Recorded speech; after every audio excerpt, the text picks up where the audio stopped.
Ladies and gentlemen, welcome back to Horror Analysis with me, Drew. Today, we continue with a horror tale, and we continue with our buddy Steven in Danse Macabre. Good old Steve. And we continue with Tales of the Tarot. In fact, we finished Tales of the Tarot today.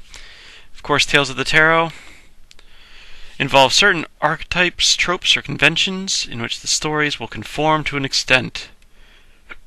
The tarot cards, of course, the thing without a name, the vampire, the werewolf, and the ghost or the bad place.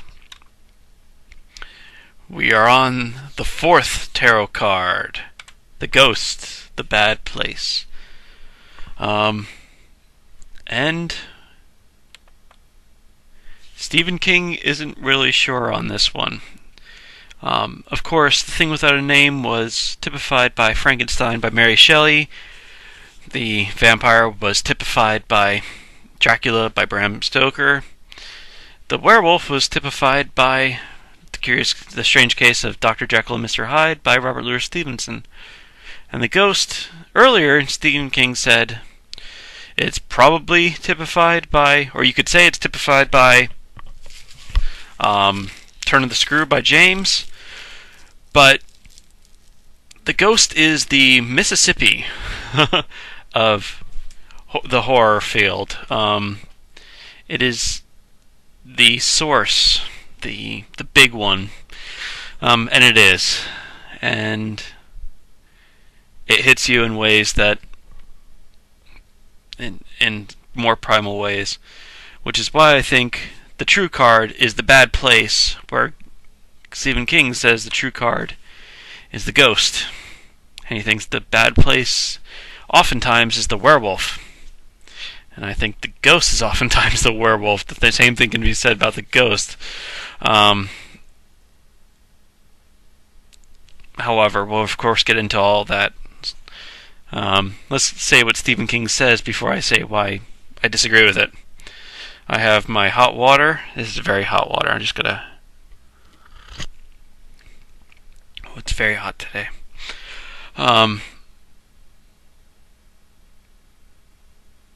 Alright, so we're gonna start with how Stephen King starts. He starts this section not in the Tarot, Tales of the Tarot section. He starts it actually in horror fiction. That's where he starts. This is after he talks about radio, after he talks about movies, and he starts talking about fiction, and then he brings in the card of the ghost, which is weird. So he starts on 282 when everything else was way back in... Oh, goodness, how far back are we talking about? Under 100. Yeah, Tales of the Werewolf will go down till 97, and then we start back on Tales of the Ghost for 292. So, a bit of a switch, and he's very not sure about which part of it is. He calls the ghost the card, the tarot card, and he calls the bad place the archetype, which were sort of interchangeable. It's confusing. We're going to talk about what he says. Let's start with ghosts without the bad place. Free-floating ghosts, not an unanchored ghost, which I always think doesn't work as well, which I'll of course go into, as I said again. And as I'll say many, many times, ghosts are the card that freaks me out. Last time we talked about werewolves, and those are the ones I like most. This time we talk about ghosts. These are the ones that freak me out most. So this is going to be... I'm not going to sleep tonight, I have a feeling. So ghosts free floating. Peter Straub's Julia and Peter Straub's Ghost Story is the ones he talks about as the epitome ghost stories, or the ones he wants to talk about as ghost stories, and these are the ones that don't have anchored ghosts. The ghost in Julia, which is Julia is also the main character's name, sort of, is probably the ghost of Julia's daughter, Kate, who died with a botched tracheotomy when she was choking on her food and the mom slit her throat open. The ghost appears in other places, actually even hanging out with kids. Not appearing like the daughter, just another kid, but sort of weird looking and obscure and making the kids nervous. And kids playing in the sandbox. Julia goes over and checks the sandbox afterwards, and she finds a bloody knife and a desiccated turtle. Like a turtle that's had a botched tracheotomy performed on it. And then in Ghost Story, same sort of deal. The little girl, Angie? I'm almost positive it's Angie. Angie Mall goes on a road trip with the main character. Road trip for a ghost? That's kind of weird. Yeah, but it is. A little closer to Stephen King's home would be came out far after when Stephen King wrote this book, was Joe Hill's Heart-Shaped Box. And as you can see on the here, sooner or later the dead catch up. That's backwards. Sooner or later the dead catch up. I'm doing this on screen, so I can't read it as well. I read everything backwards. Which is a guy trying to outrun a ghost who's chasing him across country. Or at least from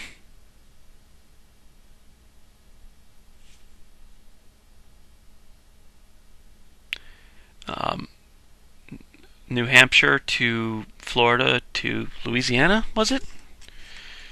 Oh, it's been so long since I've read it.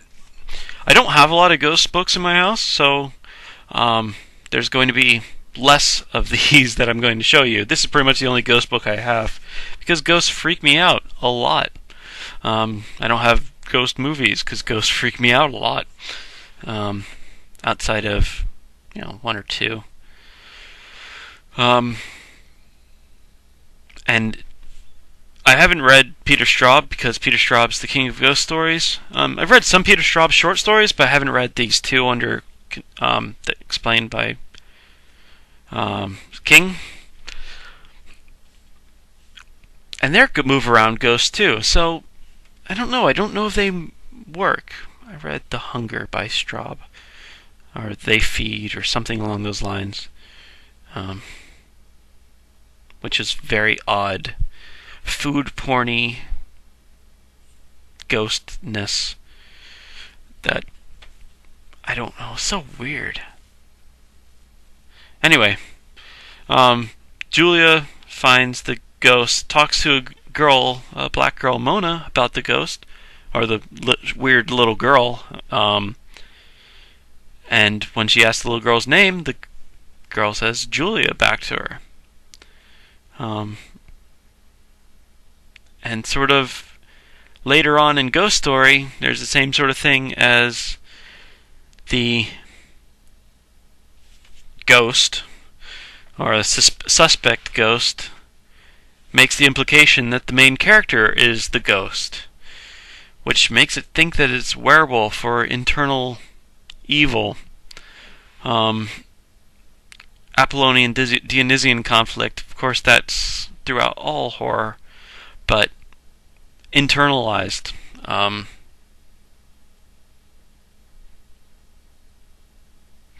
don't know. It's interesting. Ghost Story is the mix all. How many ghost tropes can we get into one book? Is as Peter Straub tries to do it. Ghosts, we understand the concept of ghost, the dead returning amorphously or non-physically in some way, or physically in some way, but not bodily. It's not. Ghosts are different than zombies in that zombies come back to life, not necessarily with their own personalities, and ghosts come back not necessarily bodily. Right. The bodies come back in zombies, not necessarily with their own personalities. The personalities come back in ghosts, not necessarily not with their bodies. Possibly physically, but not with their bodies. Stephen King plays with this sometimes, these free-floating ghosts. Stephen King's ghosts are great, by the way, but most of them are anchored. I think they work better anchored.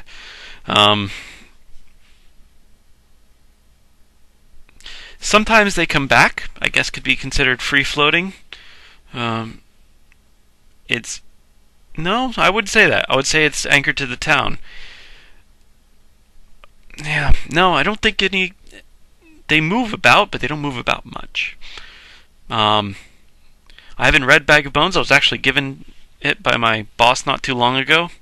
But she said it's essentially anchored around a pond or a lake. Duma Key, anchored around the island of Duma Key in Florida.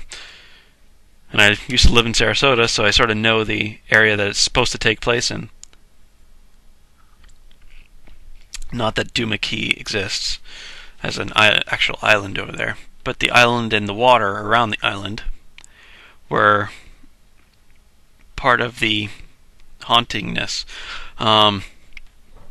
So, bad ghosts, bad place. You'll see just free-floating ghosts, which I'm not going to say it again that it doesn't work for me. Obviously, it doesn't work for me. I'm going to scoop into the bad place archetype. These are the ones that King mentions. The Marston House from Salem's Lot. The Overlook Hotel, of course, from The Shining. The House Next Door by Anne Rivers Siddons. Hill House by Shirley Jackson in Haunting of Hill House. And The Bloody Bram in Ira Levin's Rosemary's Baby.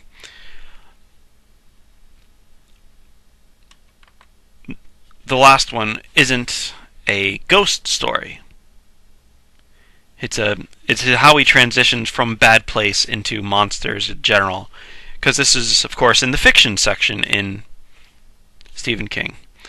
The Bad Place, he talks about his own works in The Bad Place. In 1980, those included pretty much the Marston House and Overlook Hotel. I don't know if sometimes they come back. I forget which collection that's in. So it could be in a collection that's out in 1980. I'm not sure. Actually, will it say in here? Skeleton Crew? Was it in Skeleton Crew? Oh, I should have this checked beforehand. But I just thought of sometimes they come back not too long ago. It was in this video when I thought of it, so I didn't have that option. Since then, he's did Bag of Bones, which I haven't read, so I can't talk about. He did Duma Key, which I've read in audiobook. It was exceptional in audiobook. It kept me up for about 3 nights. Not as good as Overlook Hotel, of course, which kept me up for about 7. Not consecutive, because I do pass out from lack of sleep, but, you know, between the book and the movie of The Shining, I was in for some sleepless nights. Marston House, which was the scary part of Salem's Lot, gave me a good 3 nights as well. Hubie Marston is the scary part of Salem's Lot for me, and it's exceptional. It's great stuff. The rest of the book works. I think is not especially scary. But Marston's House scary, very good. Hubie as a ghost, if he is a ghost or not a hallucination, is tied to the Marston House, or a manifestation. I don't know what you'd call Hubie. Let's just leave it. Hubie's on his own scale, and it's only a backdrop to the rest of the book. Hey, I'd love to have a Hubie Marston story, but can't have everything. Where would you put it? As Stephen Wright likes to say. So, once he discusses the Marston House, which he briefly does, because it was semi-autobiographical. There was a Marston House in Gorham when he was growing up. Gorham? Almost. I live in Falmouth, so I'm not too far away from the Portland area, which is where Salem's Lot is supposed to be, nearby.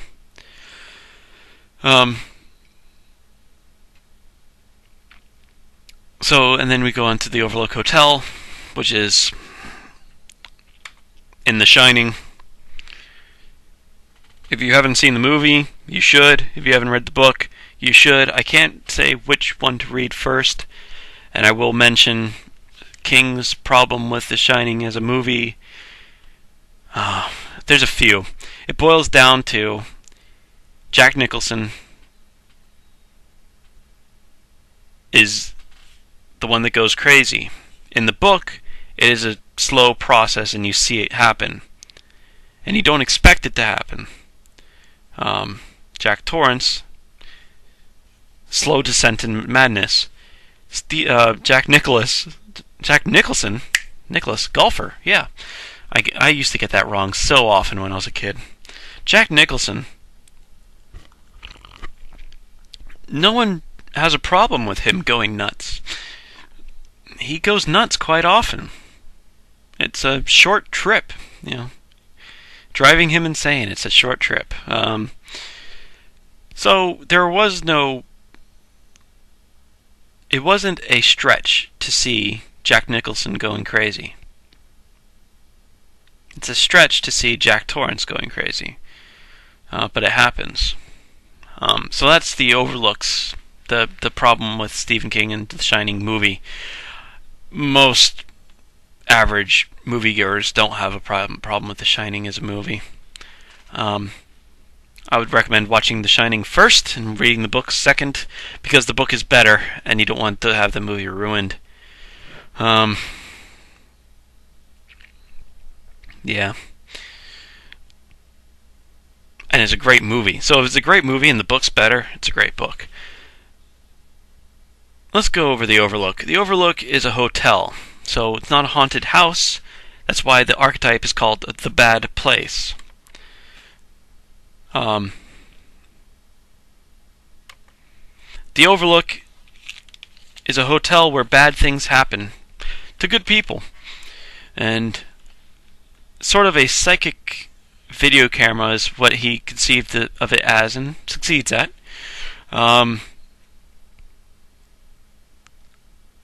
The hotel records the bad things that happen there and plays it back to unsuspecting, sensitive people.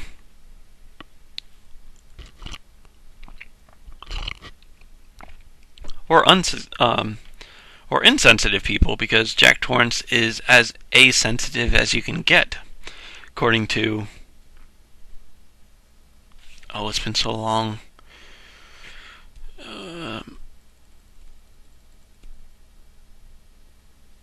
Jack Torrance is the opposite of The Shining. He's a dark spot.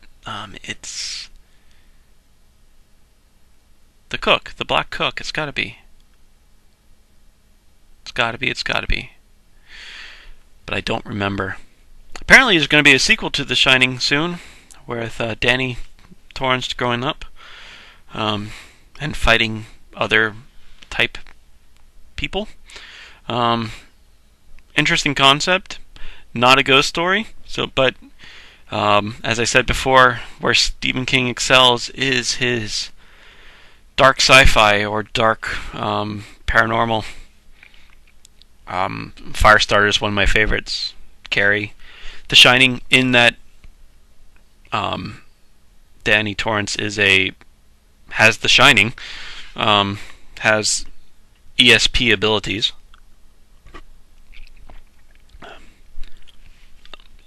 That aspect of the book works exceptionally well as the ghost part of the book. But we're talking about the bad place. The Marston House is the Overlook is a bad place. The whole grounds, the topiary animals in the front, all the way around it. Or if you watch the movie only, the maze. I still like the topiary animals better, and the creepy tube. It's in the... Oh god, I'm not gonna sleep tonight, guys. Jeez. And the creepy tubes in the play area, the playground. You know, I don't know if they were actually concrete. I remember from my childhood playground that we had huge concrete tubes that the kids could run inside. And of course, Stephen King ruins that for me, because now I just see the girls from... Okay, alright. I'm going to freak myself out a lot this video, by the way. So, let's move away from what Stephen King said. Stephen King's own works. Let's go into the other ones. The House Next Door. This is Anne Rivers Siddons, who is... Stephen King says, this is the good one. The Haunting of Hill House is the great one. I've not read these. I don't have any really opinion on them. I'm just parroting what Stephen King says. I do like, there's a bit in here, what Anne Rivers Siddons says about the haunted house. The concept of the house next door was she wanted to make a haunted house that wasn't a old haunted house. She wanted to be haunted from the time it was built. She wanted to actually be a contemporary building, like a Frank Lloyd Wright, like modernist thing. A contemporary is what her term. So, the main characters, the heroes, the Kennedy family, it lives next door to the house next door. Funnily enough, I figured you could have got that from the title of the book. Excuse me. Anyway, so the house next door is being built. It was a wooded lot in a suburb, which they wanted a suburb, not just an abandoned house someplace. And you have it being built next door to them. The architect builds it, the first family moves in, bad stuff happens to them, they get haunted in a suburban mess with you kind of way. You don't see manifestations of dead beings, it's just bad stuff happens to them and it's related to the house. Second family moves in. The first family, she loses the wife, young wife, loses her miscarries her child in the house. She loses her dog in the house. Then her dad dies, and she finds her husband in an affair at the same time. Or the dad finds the husband with an affair with another guy in the South, where such things are not accepted. Has a heart attack.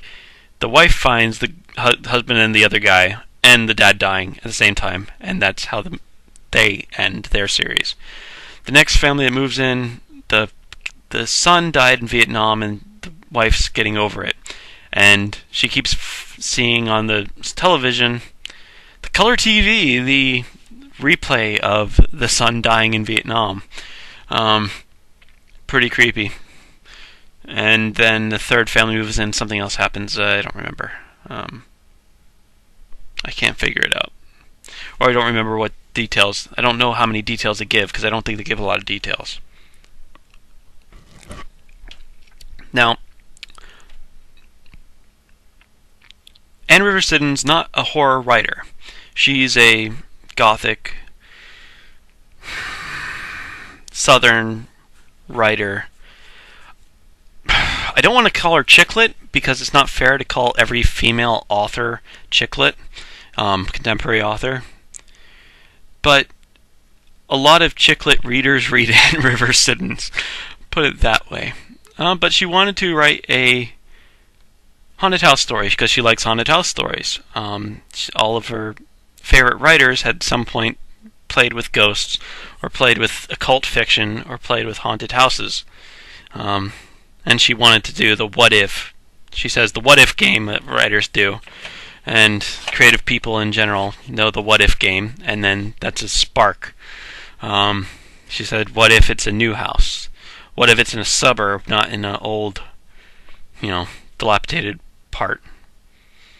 New house, contemporary, not moldering in a suburb, where ghosts of dead relatives would probably be just laughed at.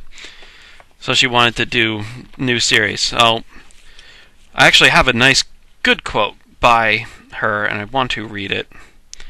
I don't really like reading quotes on video. It makes me feel silly. However, and I disagree with some of this too, but it does illustrate the point. The haunted house has always spoken specially and directly to me as the emblem of particular horror. Maybe it's because, to a woman, her house is so much more than that. It is her kingdom, responsibility, comfort, total world to her. To most of us, anyway, which is the part I agree with, whether or not we are aware of it, it is an extension of ourselves. It tolls an answer to one of the most basic chords mankind will ever hear. My shelter, my earth, my second skin, mine. So basic is it that the desecration of it, the corruption, as it were, by something alien takes on a peculiar and bone-deep horror and disgust. It is both frightening and violating, like a sly, terrible burglar. A house askew is one of the not rightest things in the world, and it is terrible out of all proportion to its actual visitant. This is where Stephen King says it's not the ghost when we're talking about the bad place. The ghost may be the horror there, but it's the werewolf, it's the inside horror, which I disagree with. I think it's more the ghost that's the inside horror, in the free roaming ghost, because it seems more that it's about the non-ghost. The main character non-ghost makes the story, makes the ghost, as it were. Even to extent in Heart-Shaped Box, it's more roundabout. The ghost isn't because of the main character Judas Coyne, it's because of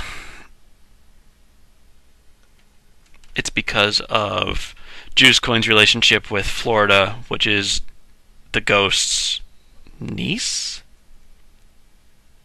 Granddaughter? One of those two. So Judas Coyne makes the ghost in a certain way. Yeah, a bit. It's roundabout, and I don't want to really stretch that too much. But the house next door, especially what she just said here, there's so much about the home. King even says it's a place where you take off your armor, where you're supposed to be safe. When you slide the bolt on your door at night, you think you're locking the bad stuff out. And if you're locking the bad stuff in with you, it's even worse. See, the thing is, I'm going to keep looking over my shoulder, because this stuff's freaking me out. You may not realize. Ghosts, man. Ghosts and bad place. It's just too much for me. Sorry. I still have 2 more to go for the bad place. It's fine. But I think it's more central. As Anne Richardson says, the place where you think you're safe. Or it's a hotel room where you're home away from home in Overlook Hotel or 1408, which is also King and also great. Also good movie. Or, your vacation home if it were, if it were the Bag of Bones, which I haven't read, so I may be wrong on that, but I sort of got the impression from what my boss was telling me. So, unfortunately, I have a synopsis of a synopsis. Or Duma Key, which was second home, or it was where he was living, but he was a transplant. He wasn't, that attached to the place, and it wasn't the place that was bad, but it was the place that was haunted. There's a whole island that was haunted, which is a bad place. The ghost was transplantable, sort of, but it wasn't a ghost really either, was it? In the end, so it was a thing without a name. But the thing without a name wasn't as scary as the place, as its manifestations in the place where it had power.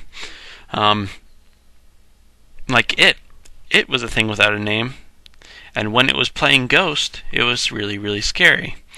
When it was haunting the town, it was really, really scary. When it had control over a town, it was really, really scary. When it was actually just the spider-scorpion thing, or physical, when it was any physical, was when it was weak. When it was weakened by the band of intrepid heroes. But the town of Derry, where it was haunted, the whole town was under its spell. That's creepy. That's creeped out. So ghosts, that bad place, I think the bad place is so central, as Siddon says. And especially in the home. If it's the home, it's where you're taking off your armor. And it's, as you said, it's mine. It is my second skin, the home. So when that's corrupted, when your second skin is corrupted, that is even worse. So I was trying to save my rant about the bad place or the ghost being the true tarot card to the end. It didn't last to the end. I still have two bad places to talk about. But that's my 2 cents for what it's worth, and it's probably not worth 2 cents. Let's go on to Hill House, which is from The Haunting of Hill House, which is Shirley Jackson. This is King's great story. And of course, again, I haven't read it because ghosts freak me out way too much. If I'm going to have a half sleepless night by this, just talking about this, man, I'm not going to read a ghost story. I'm just not going to do it. The ghost stories that I've read, besides this one I read, and it was okay with it more because it was traveling ghosts. And I read it because I wanted to see what Stephen King's son was like as a writer. It's exceptional. Also, Horns, not a ghost story. By far one of the most disturbing books I've ever read. I listened to it on audiobook because I found out cheap on audiobook. It was on sale. But it was by far the most disturbing. Some people say Crooked Little Vein by Warren Ellis. I think that Horns has it beat. It hit me harder anyway. It hit me harder in a lot of ways. And it's not even creepy. Sometimes it's just dramatic tension and loss and heartbreak. There's so much heartbreak in that book. It's horror heartbreak. Not a genre I recommend because it hurts me too much. Oh my God, just Ignatius and Marion Williams, Ig and Marion Williams. They're the Romeo and Juliet of modern times. I can't think of a better, more tragic love story. It is more tragic than Romeo and Juliet. and they are a better couple than Romeo and Juliet. Can you believe that? Yes, you should. And if you don't believe me, read the book. Maybe you won't agree, but you're wrong because it's true. Whatever. He also has 20th Century Ghosts. I listened to some of it. It freaked me out too much, so I stopped. I was listening to it with an X. I only listened to the first CD of the first book, of the first story, because it's short stories.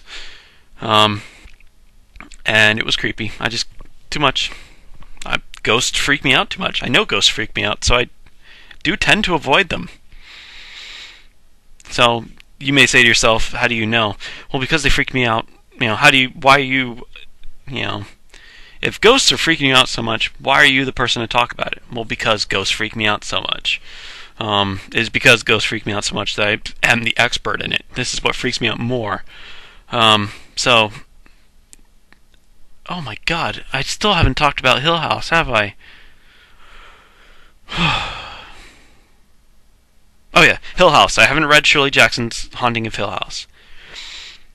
Synopsis is, people going to Hill House. Eleanor, how much detail do I want to go into it? I've already talked for about 40 minutes. It's a haunted house story. I already talked about it in the Fantastic because it is a fantastic story. You don't know at the end whether Eleanor, the main character, is seeing ghosts or experiencing ghosts, or is she just going nuts. So it is a fantastic haunted house story. You don't know if it is a haunted house. You don't know if Eleanor is the one who wrote on the wall, or the ghost wrote the stuff on the wall. You can't tell. This is also turns into a haunting in movie form. The original black and white way back in the day one, or the Catherine Zeta-Jones one, which wasn't that great. It freaked me out because it was great CGI stuff, and it wasn't true to the book in any way, shape, or form. Because it was CGI, everybody knew it was haunted. There's no fantastic element in that it was haunted. There was ghosts. The curtains blew and faces came out of the curtains, and out of the woodwork came children's faces. That stuff freaks me the hell out. Oh my god. Oh my god, it really does. The ghost itself wasn't that bad. It's just a big, stompy, smoky ghost. No big freaking deal. Made fun of quite well in Scary Movie 2. It was about as frightening in Scary Movie 2 as it was in Scary Movie 1.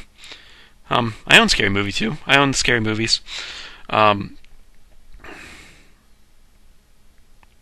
But the ghost's manifestations was frightening in the movie. Anyway, it's loosely based. The characters' names are the same.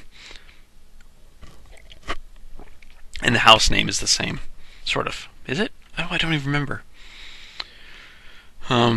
Characters' names are the same. The plot's different, sort of. So, Hill House is a fantastic. We're not sure if it's really haunted or if it's not. Bad stuff happens in Hill House, and then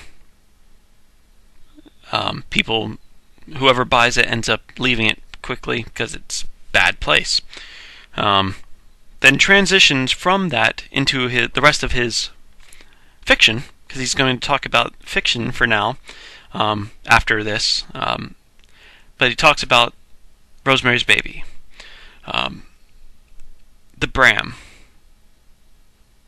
Bramfield? I think it's actually called the Bramfield or something. But it's called The Bloody Bram by one of the main characters. Let's see. Take a look here. House Next Door, blah, blah, blah. Rosemary's Baby.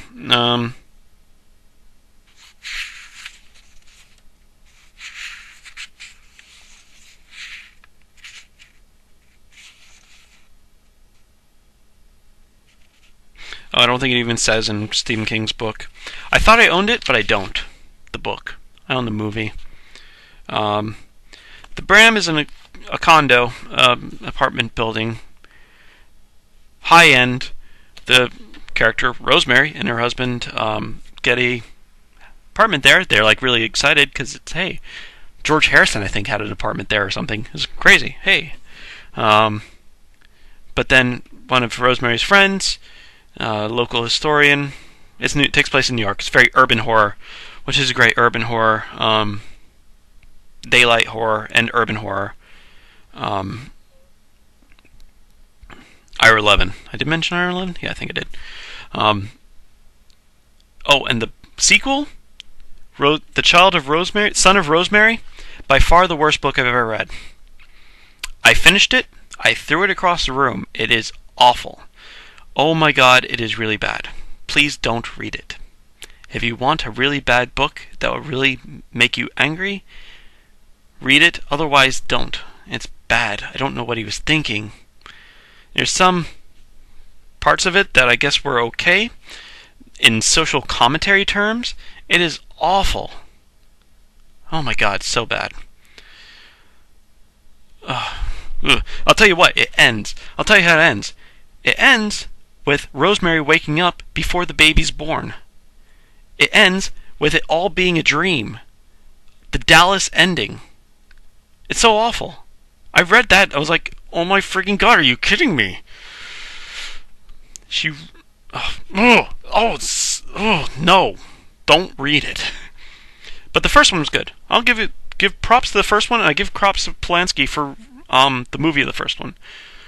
No one's going to make a movie of the second one. I hope. So, sorry, I got that off my chest too. My apologies, I'm going off tangents. The Bram. Bad stuff happens in the Bram.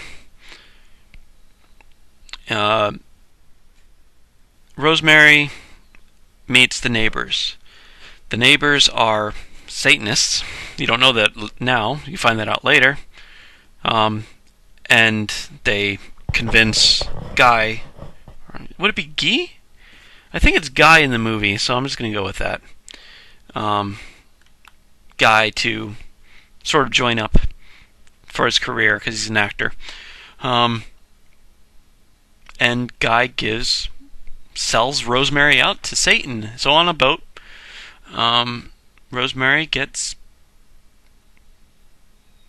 is drugged, so she doesn't really know what's going on, and is raped by Satan, thinking that it's Guy, sort of.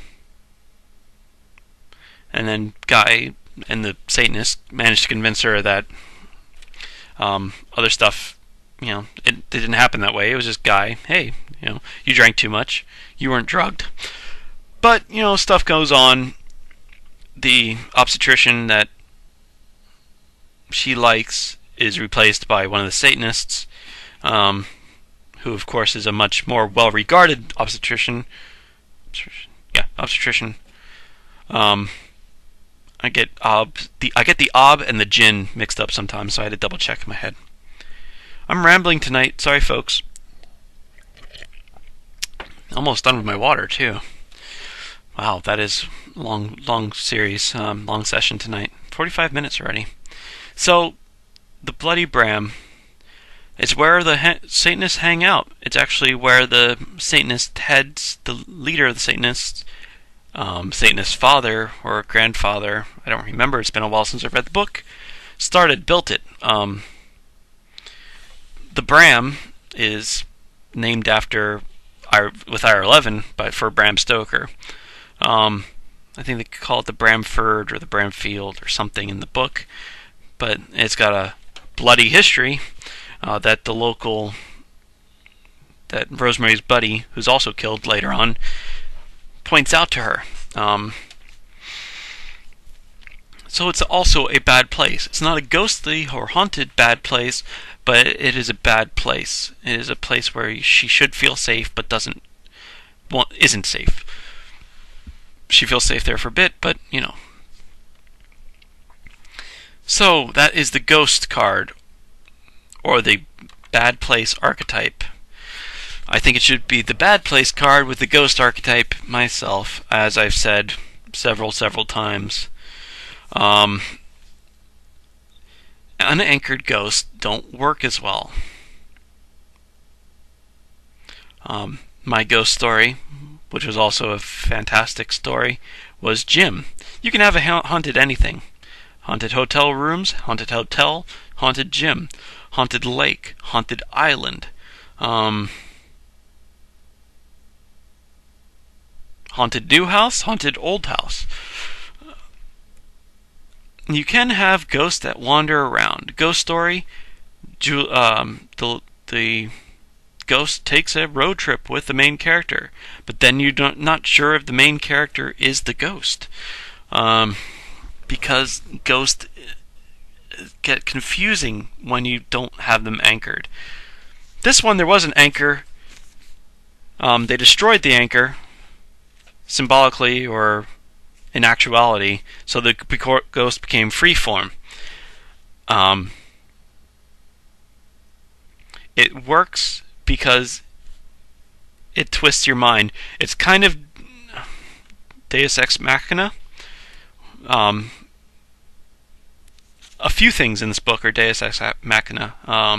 They seem a little bit too convenient in the writing style. The dogs, sort of. It's Deus Ex Machina that's sort of feels like it's written in earlier, which is an interesting writing technique.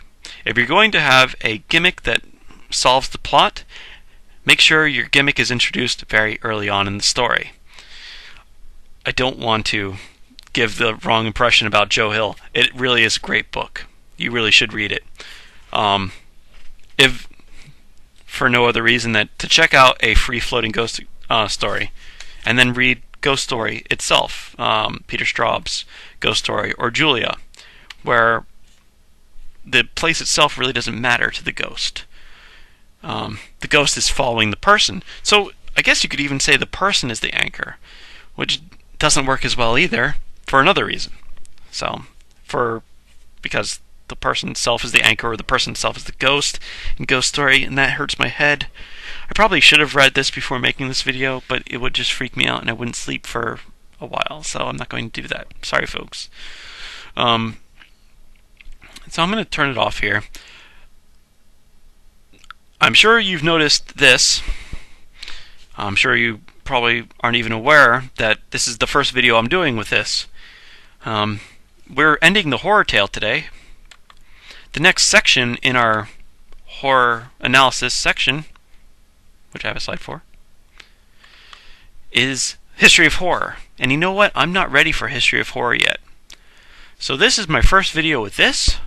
I'm going to go back and redo all the old videos that I made already, 1 through 15, with this, or 1 through a few, until I'm ready for the History of Horror, and then I'm going to do the History of Horror and go on from there, once again with the good microphone, because I was on the generic laptop mic that came with my laptop, and it isn't good. I sound very tinny. I sound much better with this. I'm glad I picked it up for 25 bucks. I didn't really want to use it because I didn't want this in the camera shot, but you know, I'm okay with it. It's fine. It's a lot better than the old version. So you'll be used to this by now, because you'll see 1 through 15 with this. But for me, it's weird, and it'll get better. So you'll see me again once I'm ready for this. Once I'm ready for the History of Horror. And then we'll go over the different types of horror. I did find some anthropology, sociology of horror in this. In fact, in talking about Peter Straub, because Peter Straub is half English in his storytelling style and half American in his storytelling style. So we're going to talk about, so I'm going to have that to talk about in the sociology of horror section as well as Oh, another haunted house book, which was House of Leaves, which wasn't necessarily a ghost either, but it was definitely a bad place if it existed. That's the that's the thing about the House of Leaves, or the what was it called? House on something way. House on, or did it? Whatever. It doesn't matter. The Davidson house, I guess you could call it, from the Davidson record. The house that is bigger on the inside than it is on the outside. That's the gimmick on. I call them gimmicks. That's what's really creepy about the House of Leaves. That book, that gave me about 8, 9 sleepless nights. That's up there, and one of the most disturbing books visually I've ever read. So between that and Horns, you have two of the most disturbing books I've ever read in one sitting. House of Leaves, by far the weirdest book I've ever read, as far as reading a book goes. Plot-wise, I think it might go to Horns. So that's 2 books that I've discussed today that are the weirdest books I've ever read. And we're going to be under an hour. I can't go over an hour on this, so I'm going to shut it off now, folks. We've finished the horror tale. Next time, with me, we'll go into history of horror. That's next time you'll see me. The real next time, chronologically, is I'm going back and doing all of my videos over again. So this is Horror Analysis. And as I'll say many, many times, ghosts are the card that freaks me out. Last time we talked about werewolves, and those are the ones I like most. This time we talk about ghosts. These are the ones that freak me out most. So this is going to be... I'm not going to sleep tonight, I have a feeling. So, ghosts free floating.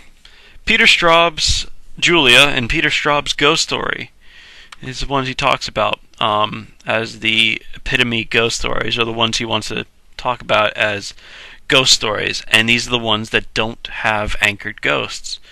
The ghost in Julia, which is Julia, is also the main character's name, sort of, is probably the ghost of Julia's daughter, Kate, who died with a botched tracheotomy when she was choking on her food and the mom slit her throat open. The ghost appears in other places, actually even hanging out with kids. Not appearing like the daughter, just another kid, but sort of weird looking and obscure and making the kids nervous.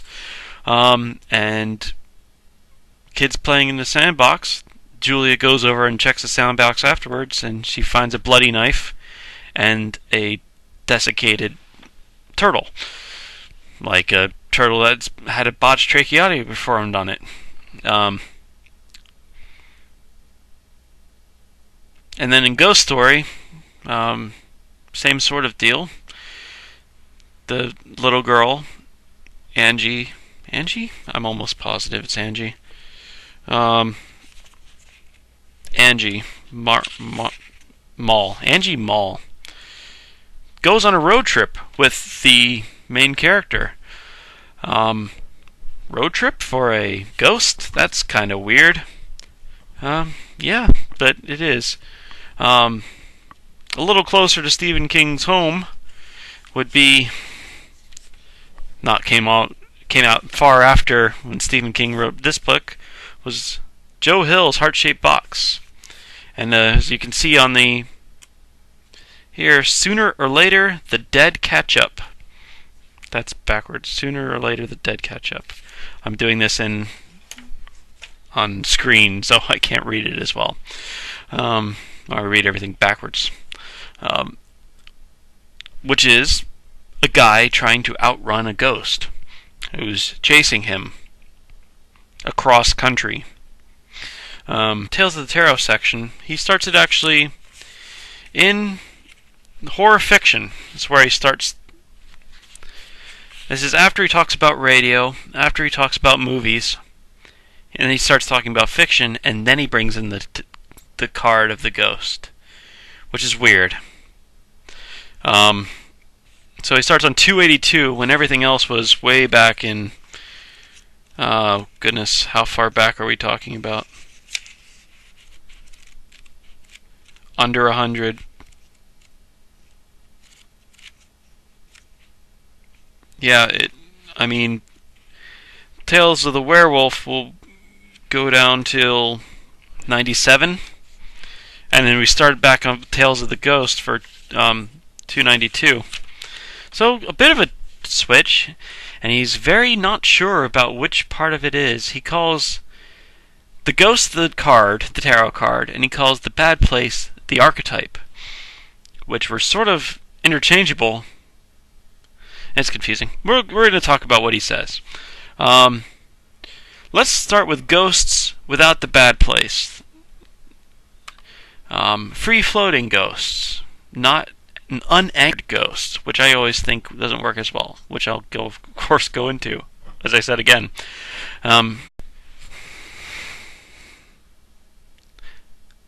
Ladies and gentlemen, welcome back to Horror Analysis with me, Drew. Today, we continue with a horror tale, and we continue with our buddy Steven in Danse Macabre. Good old Steve. And we continue with Tales of the Tarot. In fact, we finished Tales of the Tarot today. Of course, Tales of the Tarot involve certain archetypes, tropes, or conventions in which the stories will conform to an extent. The tarot cards, of course, the thing without a name, the vampire, the werewolf, and the ghost or the bad place. We are on the fourth tarot card, the ghost, the bad place. And Stephen King isn't really sure on this one. Of course, The Thing Without a Name was typified by Frankenstein by Mary Shelley. The vampire was typified by Dracula by Bram Stoker. The werewolf was typified by The Strange Case of Dr. Jekyll and Mr. Hyde by Robert Louis Stevenson. And the ghost, earlier, Stephen King said it's probably typified by, or you could say it's typified by Turn of the Screw by James. But the ghost is the Mississippi of the horror field. It is the source, the big one, and it is, and it hits you in ways that, in more primal ways, which is why I think the true card is the bad place, where Stephen King says the true card is the ghost, and he thinks the bad place oftentimes is the werewolf, and I think the ghost is oftentimes the werewolf. The same thing can be said about the ghost. However, we'll of course get into all that. Let's say what Stephen King says before I say why I disagree with it. I have my hot water. This is very hot water. I'm just gonna... Oh, it's very hot today.